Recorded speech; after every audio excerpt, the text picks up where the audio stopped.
ዕለተ ሐሙስ ጥር 14 ቀን 2018 ዓ.ም ሰላም ጤና ይስጥልን የተከበራችሁ ተመልካቾቻችን ከናሁ ቴሌቪዥን የሀገር ውስጥና የባህር ማዶ ዜናዎቻችን ወደ እናንተ የሚደርሱበት ጊዜው አሁን ነው። ከዜናዎቹ ጋር ዳና ታደሰ አብራችሁ ቆይታ አደርጋለሁ። አብራችሁን ሁኑ።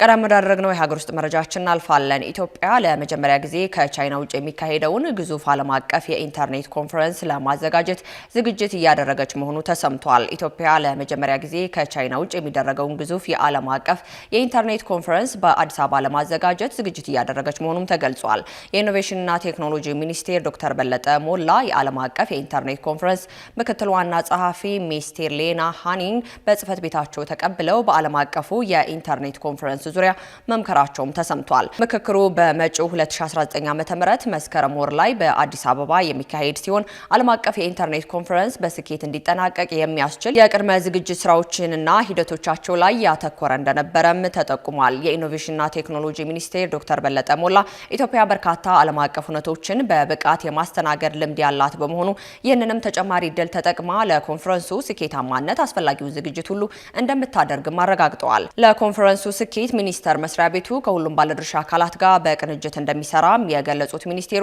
መድረኩ ኢትዮጵያ ለተጨማሪ የኮንፈረንስ ቱሪዝም መዳረሻ ከማድረግ አንጻር ያለውን ከፍተኛ ፋይዳ አስገንዝበዋል። የዓለም አቀፍ ኢንተርኔት ኮንፈረንስ ዋና ምክትል ዋና ጸሐፊ ማስተር ሊያን በበኩላቸው ኮንፈረንሱ በአዲስ አበባ ለማካሄድ የሚያስችሉ የቴክኖሎጂ ስራዎችን መጀመራቸውንና በቅርቡ በቅድመ ዝግጅት ስራው ላይ ትኩረት ተሰጥቶ በትብብር እንደሚሰሩም ተናግረዋል። በኢትዮጵያ ፈቃድ አግኝተው እየተንቀሳቀሱ የሚገኙ መገናኛ ብዙሃን ቁጥር 300 ማለፉ ተገልጿል። በአሁኑ ሰዓት በህጋዊ መንገድ ፈቃድ አግኝተው የሚንቀሳቀሱ የብሮድካስት በይነ መረብ የህትመትና የውጭ መገናኛ ብዙሃን ቁጥር 309 መድረሱን የኢትዮጵያ መገናኛ ብዙሃን ባለስልጣን አስታውቋል። በዚህም 175 የብሮድካስት፣ 20 የህትመት፣ 30 የውጭ ሚዲያ እንዲሁም ደግሞ 73 የበይነ መረብ፣ 5 የክፍያ ኢንተርኔት ብሮድካስት እንዲሁም ደግሞ 1 ነፃ የኢንተርኔት ብሮድካስት መገናኛ ብዙሃን ባለስልጣን ምዝገባና ፍቃድ አግኝተው እየተንቀሳቀሱ እንደሚገኝ ባለስልጣኑ ጥር 13 ቀን 2018 ዓ.ም ባወጣው መግለጫ አስታውቋል። ከነዚህም ውስጥ 254ቱ በስርጭት ላይ የሚገኙ ሲሆን 55ቱ ደግሞ በዝግጅት ላይ መሆናቸውን በመግለጫው ላይ ተመላክቷል።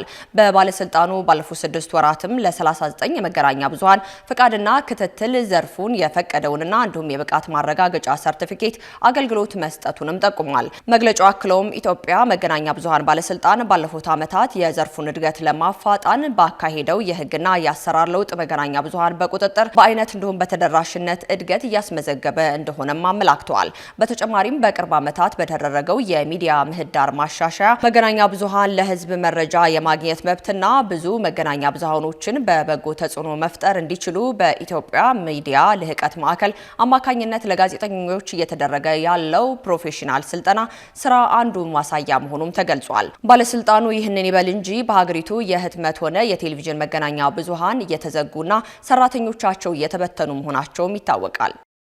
የአሜሪካው ፕሬዝዳንት ዶናልድ ትራምፕ ጠቅላይ ሚኒስትር አብይ አህመድ እና የግብፁን ፕሬዝዳንት አብዱል ፈታህ አልሲሲን ማግኘት እንደሚፈልጉ አስታውቀዋል። ትራምፕ ሁለቱም መሪዎች ማግኘት የሚፈልጉት በታላቁ ህዳሴ ግድብ ምክንያት በኢትዮጵያና በግብፅ መካከል የተፈጠረውን ውዝግብ የሚፈታ ስምምነት ለማበጀት እንደሆነም ገልጸዋል። ፕሬዝዳንቱ ይህንን ያሉት በስዊዘርላንድ ዳቪስ በመካሄድ ላይ በሚገኘው ዓለም አቀፍ የኢኮኖሚ ፎረም ጎን ለጎን ከግብፅ አቻቸው ጋር ተገናኝተው በተወያዩበት ወቅት ነው። ረቡዕ ምሽት በተካሄደው በሁለቱ ፕሬዝዳንታዊ ውይይት ላይ የአሜሪካኑ የውጭ ጉዳይ ሚኒስቴር ማርኮ ሩቢዮና የግብፁ አቻቸው ባዱር አብደላቲን ጨምሮ ሌሎችም ከፍተኛ ባለስልጣናት ተገኝተዋል። ትራምፕ ውይይቱን ሲጀምሩ ግብፅ ጋር በጣም ጥሩ ግንኙነት አለን፣ ፕሬዝዳንቱ ደውዬላቸው አንድ ነገር ይጠይቁኛል፣ ሁል ጊዜ መፍትሄ እናገኛለን ሲሉ ተደምጠዋል። አልሲሲ በበኩላቸው የህልውና ጉዳይ ያሉትን የናይል ወንዝና የታላቁ ህዳሴ ግድብን በተመለከተ ትራምፕ ለሀገራቸው የሚያደርጉትን ድጋፍ አመስግነዋል። በትራምፕ የመጀመሪያ የስልጣን ዘመን በግድቡ ጉዳይ ላይ ያለውን አለመግባባት ለመፍታት ከፍተኛ ጥረት ተደርጎ እንደነበረ ያስታወሱት አልሲሲ በወቅቱም ተዘጋጅቶ የነበረው ስምምነት እንዳልተፈረመም የአሜሪካኑ ፕሬዝዳንት ሁሉንም ነገር ማድረጋቸውንም ጠቅሰዋል። ፕሬዝዳንት ትራምፕ በምላሻቸው የታላቁ ህዳሴ ግድብ ጉዳይ ቅድሚያ ሰጥተው እንደሚሰሩበትም ተናግረዋል። ትራምፕ በዚህ ንግግራቸው የህዳሴ ግድብ ከዓለም ግዙፉ ግድብ አንዱ ነው ሲሉም ጠቅሰውታል። የግድቡን ወጪም የሸፈነችው ሀገራቸው እንደሆኑም ተናግረዋል። የአሜሪካኑ ፕሬዝዳንት ዶናልድ ትራምፕ ኢትዮጵያ የአባይ ወንዝ ፍሰትን የሚያቆም ግድብ ትገድባለች ሲሉም መናገራቸው የሚዘነጋ አይደለም። በተጨማሪም ትራምፕ ግብጽ በግድቡ ሳቢያ ከወንዝ በቂ ውሃ ማግኘት አልቻለችም ሲሉ ተደምጠዋል። ፕሬዝዳንቱ አክለውም ካሁን ቀደም በውሃ ውዝግብ ሳቢያ በኢትዮጵያና ግብጽ መካከል ሊቀሰቀስ የነበረውን ጦርነት አስቁም ያለው አሁንም ችግሮቻቸውን መፍትሄ እንዲፈልጉ ሲሉ በሰጡት መግለጫ ላይ ተናግረዋል። በተጨማሪም ፕሬዝዳንቱ በርዝማኔው ከዓለም ቀዳሚ የሆነው የአባይ ወንዝ ትንሽ ወንዝ በማለት የጠሩ ሲሆን የአባይ ወንዝ ራሱ ግብጽ ውስጥ ያለ ይመስል ነበር ሲል አወዛጋቢ ንግግራቸውን አስደምጠዋል። ካሽጎ በየትኛውም ዓለም ሆነው በማንኛውም ሰዓት ለወገኑ የሚደርሱበት ፈጣን የገንዘብ መላኪያ ተከፈተሎ። ማስተርና ቪዛ ካርዶን በመጠቀም ከ5 እስከ 20 ዶላር የሚልኩበት አዲስ የገንዘብ መላኪያ መንገድ። ካሽጎን ለየት የሚያደርገው የትኛውም የገንዘብ ዝውውር በፍጥነት አገልግሎት ከመስጠቱም ባሻገር ለማንኛውም አገልግሎት ምንም አይነት ክፍያ አለመጠየቁ ነው።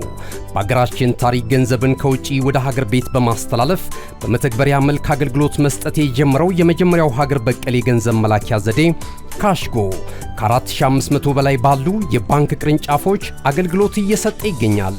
ገንዘቦን በሰኮንዶች ልዩነት ውስጥ ይፈልጉ በአካውንቶ ወይንም በእጆ ቆጥረው የሚወስዱበት ልዩ ዘዴ።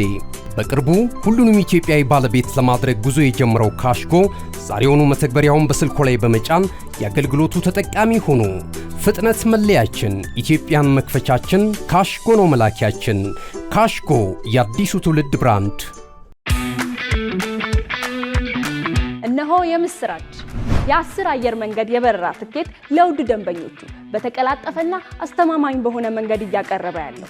በዚህም በደንበኞቹ የተመሰገነው ጉዞጎ አሁን ደግሞ ተደራሽነቱን በማስፋት ተጨማሪ ባንኮችን በማካተት ለውድ ደንበኞቹ የበለጠ አስተማማኝ ለመሆን ችሏል።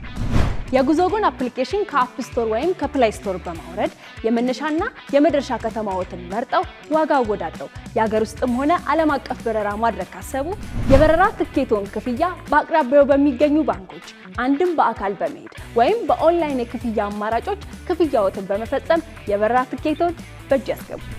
ከዚህም በተጨማሪ እንደ ሁል ጊዜው ወደ ጉዞጎ የጥሪ ማዕከላችን 7473 በመደወል ከሙሉ የበረራ መረጃ ጋር የ24 ሰዓት የትኬት አገልግሎት ማግኘት እንደሚችሉ ስናበስሮ በታላቅ ደስታ ነው። ለበረራዎ ጉዞጎ።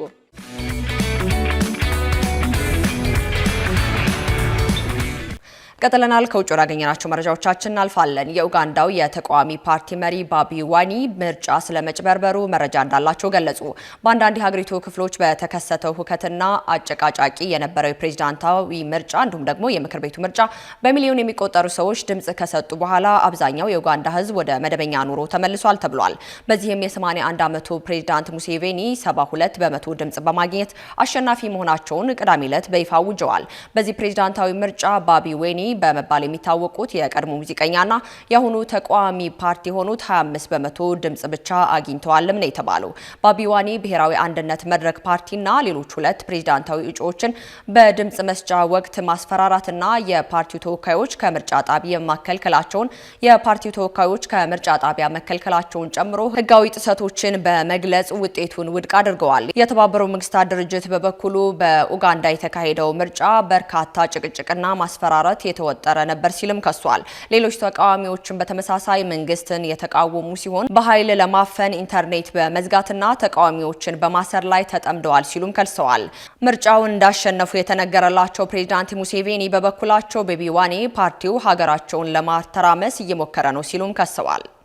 በመጨረሻም በየመን ኩዌቪን ወታደራዊ የጦር ስፍራ ላይ በተፈጸመ ጥቃት 5 ሰዎች ተገደሉ። በሳዑዲ የሚደገፈው የመንግስት አጋሪ ሆነው ብርጌድ አዛዥን ጨምሮ የኬቪን ላይ የቦምብ ጥቃት መድረሱን ባለስልጣናቱ ገልጸዋል። የተባበሩት መንግስታት ኬቪን የጦር ስፍራ ላይ በደረሰው የቦምብ ጥቃት 5 ሰዎች መሞታቸውንና ሌሎችም 3 ሰዎች መቁሰላቸውን የየመን ባለስልጣናት አስታውቀዋል።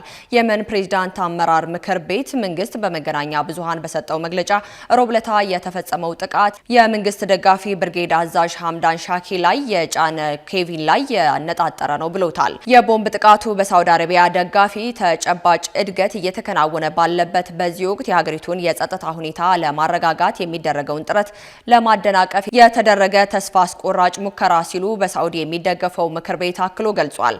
አሳዛኝ የሽብር ጥቃትን ተከትሎ ባለስልጣኑ ተግባራዊና ወሳኝ እርምጃ እንደሚወስድም ወንጀለኞችንም በመከታተልና ተይዘው የድጋፍ መረቦቻቸውንም እንዲያፈራርሱም ተጠይቋል። የየመን መንግስት ሁሉንም ብሔራዊ ኃይሎችና የፖለቲካ አካላት ሁከቶችን፣ አጥፊዎችና አሸባሪዎችን በመጋፈጥ ደረጃ አንድ እንደሆነና ሁሉም ይህንን ወንጀል ያለምንም ልዩነት የሚነካ አድርጎ እንዲመለከትም ጥሪ አቅርበዋል። በየመን የሚገኘው የዩናይትድ ስቴትስ ኤምባሲ የየመን መንግስት ጋር ግንኙነት ባላቸው ወታደራዊ ኬቢሎች ላይ ያልተገባ ጥቃት ተሰንዝሯል ሲልም ጥቃቱን አውግዟል።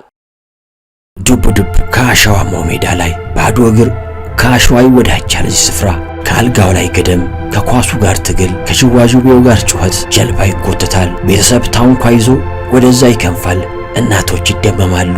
የፈራው ይመለሳል። አንዳንዱ ለነፍሱ ሕይወት አድን ቦርሳ ያነግታል። የሕፃናቱ ዋና፣ የወጣቶቹ ትዕይንት፣ ድብርት ለሳቅ ቦታውን የሚለቅበት ስፍራ፣ የማታው ካምፋየር፣ የፍየሉ ጥብስስ፣ ጭፈራው ሲደራ ማዶ አሻግረው አማትሮ ቢያዩት የማይጨርሱት ሐይቅ፣ ዋኝቶ የማያቋርጡት፣ ለጀልባ ካፒቴን የማይፈልጉበት፣ እጅን በአፍ የሚያስጭን ልዩ ተፈጥሮ። ፀሐይ ስትወጣና ስትጠልቅ ከውሃ ጋር ተጣምራ የማያቋርጥ ትርኢት የምታሳይበት ውብ ስፍራ። ምሽት ከስር በእሳት ከላይ በጨረቃ ልዩ ትዝታን የሚጥል ከዛፍ መሃል ፀሐይ፣ የምሽት ጨረቃ፣ አዋፋትና አበባ፣ ሌላ ድምቀት፣ ሌላ ዓለም።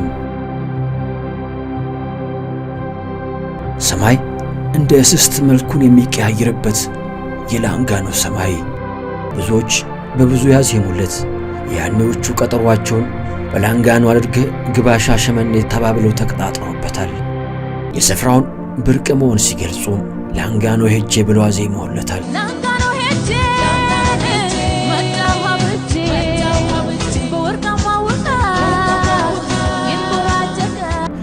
አንዳንዶች የፍቅራቸው መገናኛ ምክንያት ሲያደርጉትም ሐዋሳ ላንጋኖ ለሽርሽር ሄጄ አየውሽ ተባብለውበታል።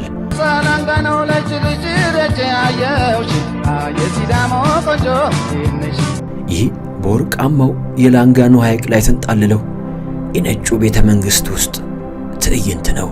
ይህ ሁሉ ድራማ፣ ይህ ሁሉ ትዕይንት ከዚህ ብቻ ይፈጸማል። ይህ ሁሉ ማስታወሻ ከዚህ ብቻ ይሰነዳል። ሮዜታ ማሪና ቢች ሪዞርት። ከናሁ ቴሌቪዥን ለሰዓቱ ያዝንላችሁ መረጃዎቻችን እስካሁን ይመስሉ ነበር። ከዜናዎቹ ጋር ዳና ታደሰ አብራችሁ ቆይታ አደረኩኝ። መልካም ቀን።